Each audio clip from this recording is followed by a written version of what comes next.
Come on in, guys. Welcome to Idled Out, where we talk all things Survivor. My name is Luke, and today we're talking about 5-time Survivor players through tribal immunity challenges, and it actually kinda worked out. Throwing a tribal immunity is a high-risk, high-reward move, which is why it is so seldom seen on this show. It requires serious coordination from a majority of tribe mates and some decent acting, so it looks like you're trying to win so that your challenge throw isn't painfully obvious to all. Sometimes, though rarely, it is genuinely good strategy, or at least not wildly destructive, as we'll see here in these 5 examples. Even still, throwing immunity does have the potential to blow up in your face. I covered 5 times that happened last week, so go check that out. But for today, we're celebrating the success of failure with 5 generally successful challenge throws.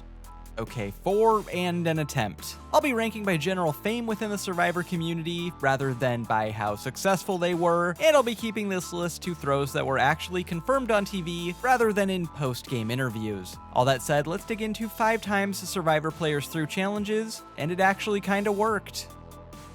At number 5 is Mike throwing the Episode 6 immunity challenge to save Kelly in Survivor Worlds Apart. I covered this very same challenge throw from Joaquin and Rodney's perspective last week when talking about challenge throws that didn't work out so well. Now it's time to look at it from Mike's POV, where it actually did work. So we're at the swap at this point, and post-swap Escameca is one of the most stacked post-swap tribes in history, containing pretty much every single challenge beast in the game, with absolutely no fluff at all. None at all. No fluff.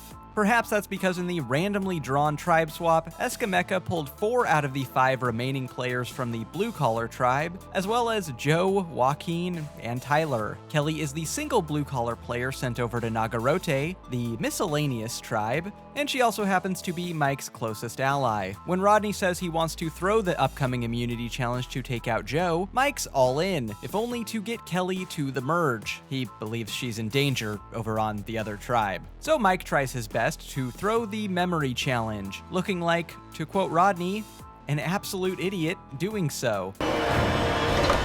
Kelly pulls.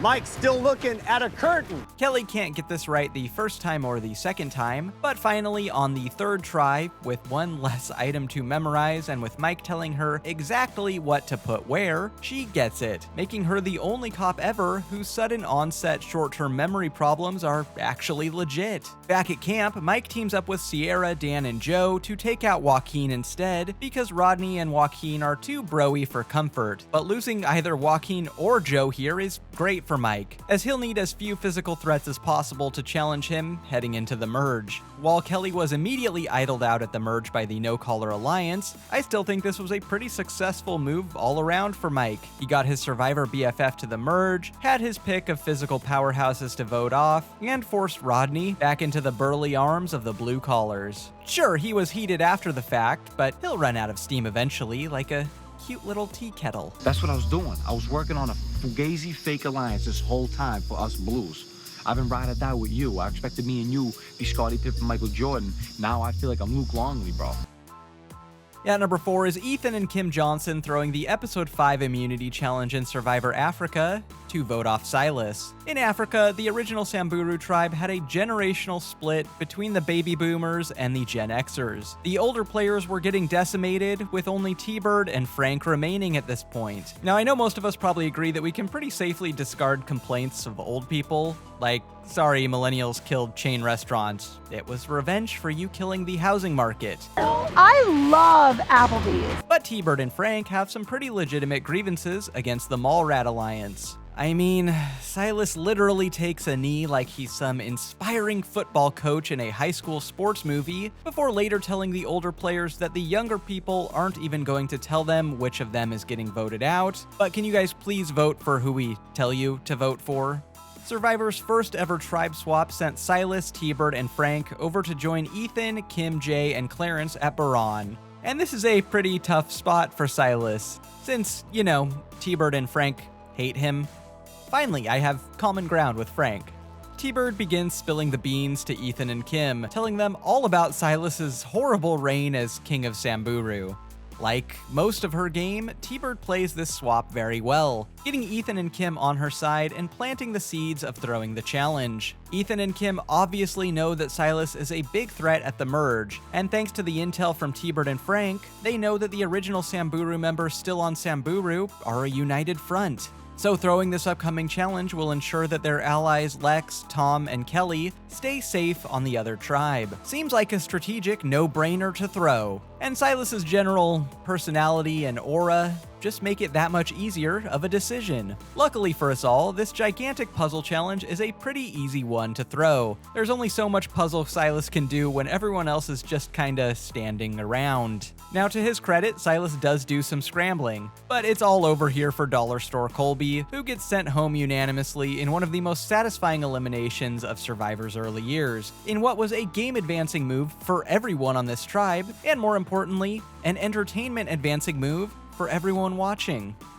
At number 3 is a failed attempt from most of the Brawn tribe in Survivor Cagayan to throw the Episode 3 immunity challenge to eliminate Cliff, only for the Brains tribe to still lose the challenge. We obviously remember Tony and Sarah as the most iconic members of this tribe, but it's easy to forget that in the early days of Cagayan, the power dynamic was centered around the alliance of Cliff and Lindsay, with Tony and Trish kind of on the outside. Tony's frantically trying to think of a way to flip things around, so he tells Sarah that Cliff and Lindsay were conspiring to vote her out next, despite no conversation of the sort ever happening. This was probably like one of 800 lies Tony told that day, but it catches fire in Sarah's mind, and soon she's convinced that the Brawn tribe should throw the next immunity challenge to vote Cliff off. Remember, this was Sarah's pre-being good at Survivor phase?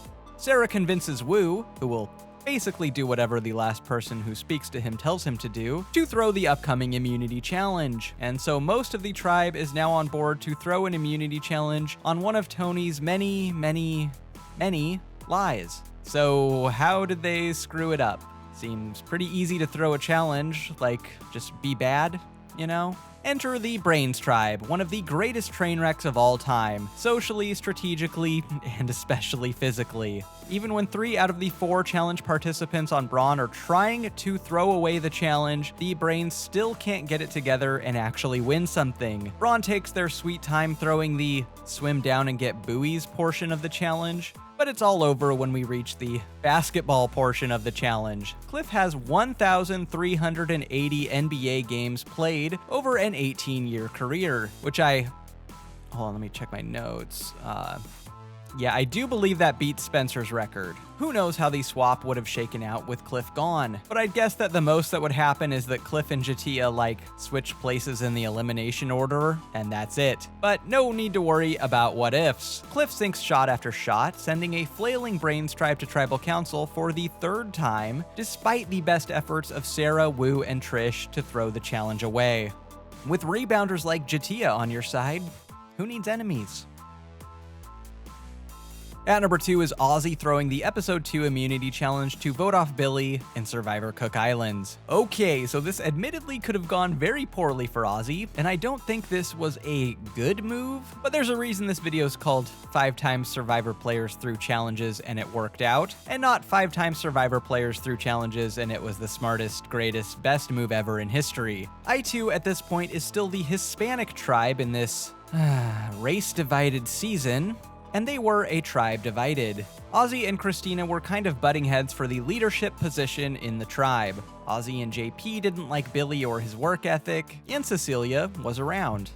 By night, Ozzy hatches a plan to throw the second immunity challenge, arguing that Billy's poor work ethic and self-ostracization is detrimental in the long run to their team's success. Now, I believe Ozzy's logic is that Billy is bad for morale and that everyone is wasting too much time telling him what to do. But throwing a tribal immunity with only 5 people in your tribe at Final 19 is obviously a huge risk. But as a wise man once said, "You gotta risk it to get the biscuit." Ozzy and JP vote in favor of throwing the challenge, Christina votes against, and Cecilia, any thoughts? No? Okay.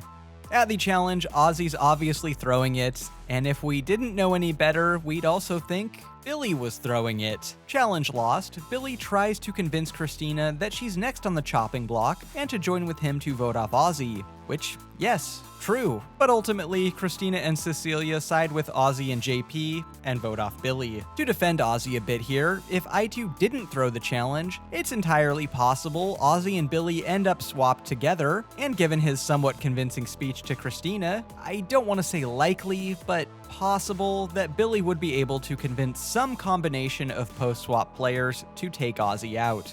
Even though Billy gets sent home unanimously, there is a silver lining.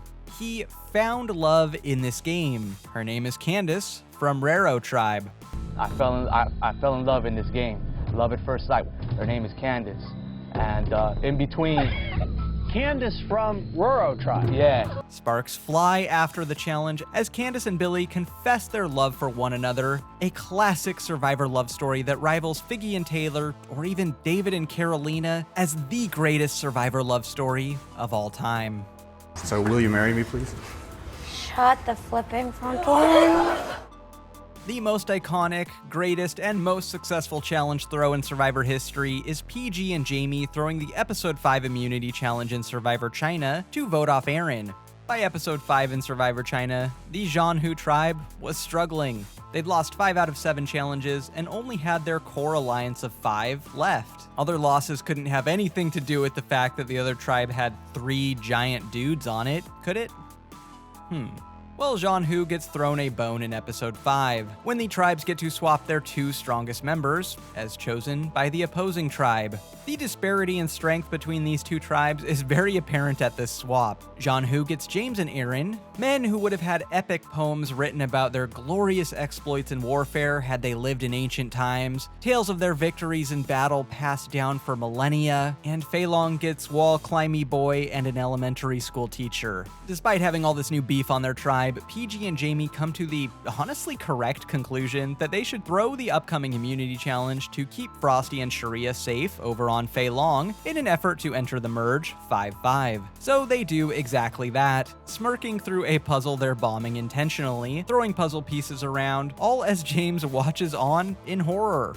Back at camp, the giggling continues as they laugh at how dumb they looked in the challenge, which, yeah, checks out. PG, you good at puzzles? I'm good at Sudoku. Sudoku, pay attention. Talking about Sudoku, didn't he? Just asked me a question, what I was going to do, ignore him?